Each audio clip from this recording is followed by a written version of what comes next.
1순위 부지로 결정하였습니다. 정말 넘지 말아야 될 선을 넘어버렸어요. 아마 이해를 해 주실 거라고 생각을 합니다. 오세훈은 물러나라! 우리 좋아!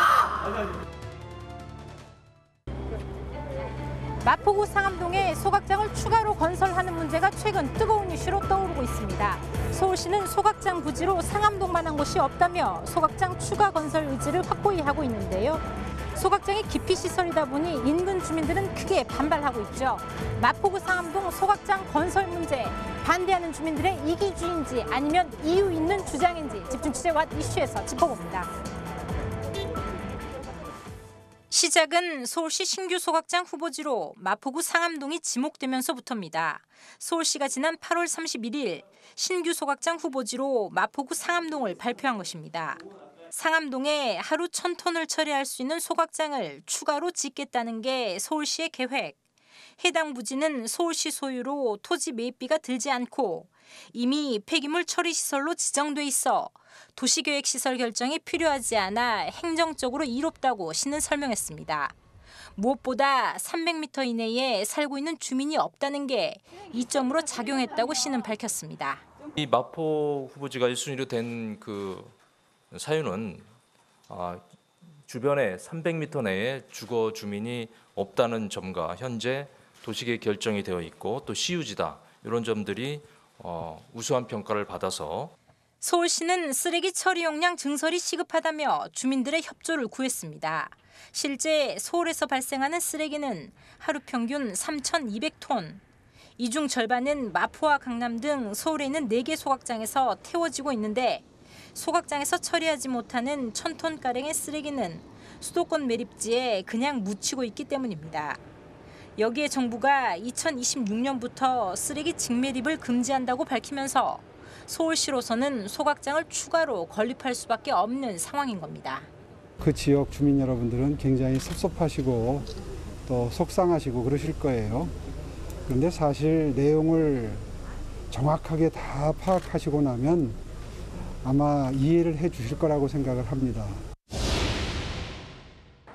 서울시장의 양해에도 불구하고 주민들의 반발은 거셌습니다. 서울시가 발표한 곳은 이미 소각장이 있는 곳이기 때문입니다. 신규 소각장 부지 바로 옆에 2005년 완공된 소각장이 현재도 가동되고 있는 것. 시내 5개 자치구의 쓰레기를 처리하고 있는 상황입니다. 이곳에 신규 소각장까지 들어서면 상암동에만 소각장이 2개, 처리되는 쓰레기는 서울시 전체 쓰레기의 절반을 넘어섭니다. 결국 주민들은 왜 마포구 상암동에만 계속 소각장이 지어져야 하냐며 기피시설 대원칙인 지역 형평성을 지켜달라고 호소하고 있는 겁니다. 그럼 너희 가지고 있는 데는 쓰레기 더 가져가서 태워라. 이거 말이나 되는 거예요? 15년 동안 희생했으면 그 희생에 대한 보답은 못할 망정 어떻게 너희 마포 구민은 원래 있는 거니까 더 가져가서 태워라. 어떻게 이렇게 형평성에 어긋난 일을 하는지 도저히 제가 잠이 안 오고 울분에 차서 나왔어요.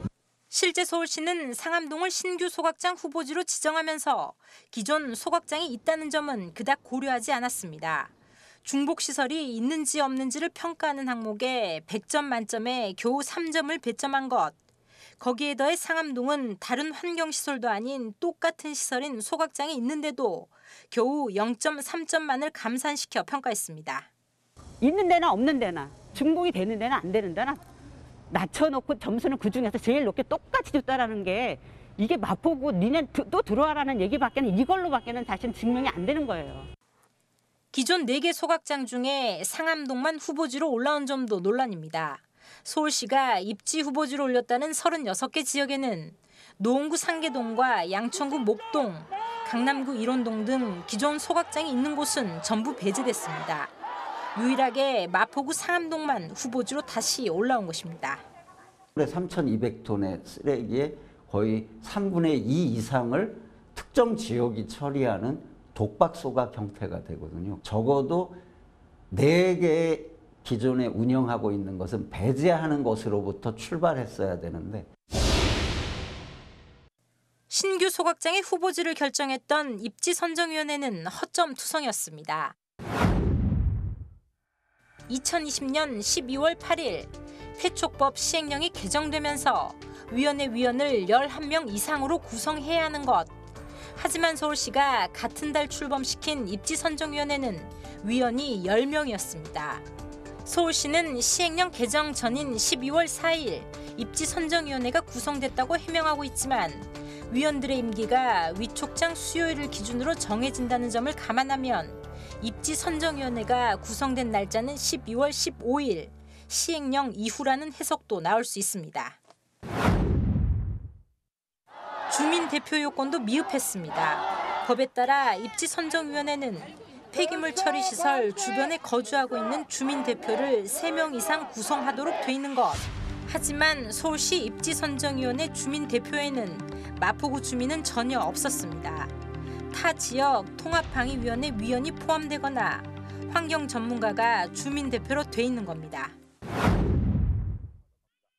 여기에 더해 의사 정족수를 채우지 못한 회의도 열린 것으로 나타났습니다. 법에 따라 입지선정위원회 회의는 제적위원 3분의 2 이상이 출석해야 열 수 있는 것. 제적위원 10명을 기준으로 최소 7명 이상이 참석해야 회의가 열릴 수 있다는 것인데 2021년 8월에 열린 6차 회의의 참석자는 6명이었습니다. 의사 정족수도 채우지 못한 이날 회의에서 입지 후보지 평가 항목과 배점 기준 조정안은 보고됐습니다. 적절한 그 구성을 갖춘 입지선정위원회가 결정을 하고 회의를 진행해야 되는데 그 구성 자체가 문제가 있다면은 거기서 내려진 회의라든지 거기서 내려진 의결 역시도 무효일 가능성이 크다고 보여집니다.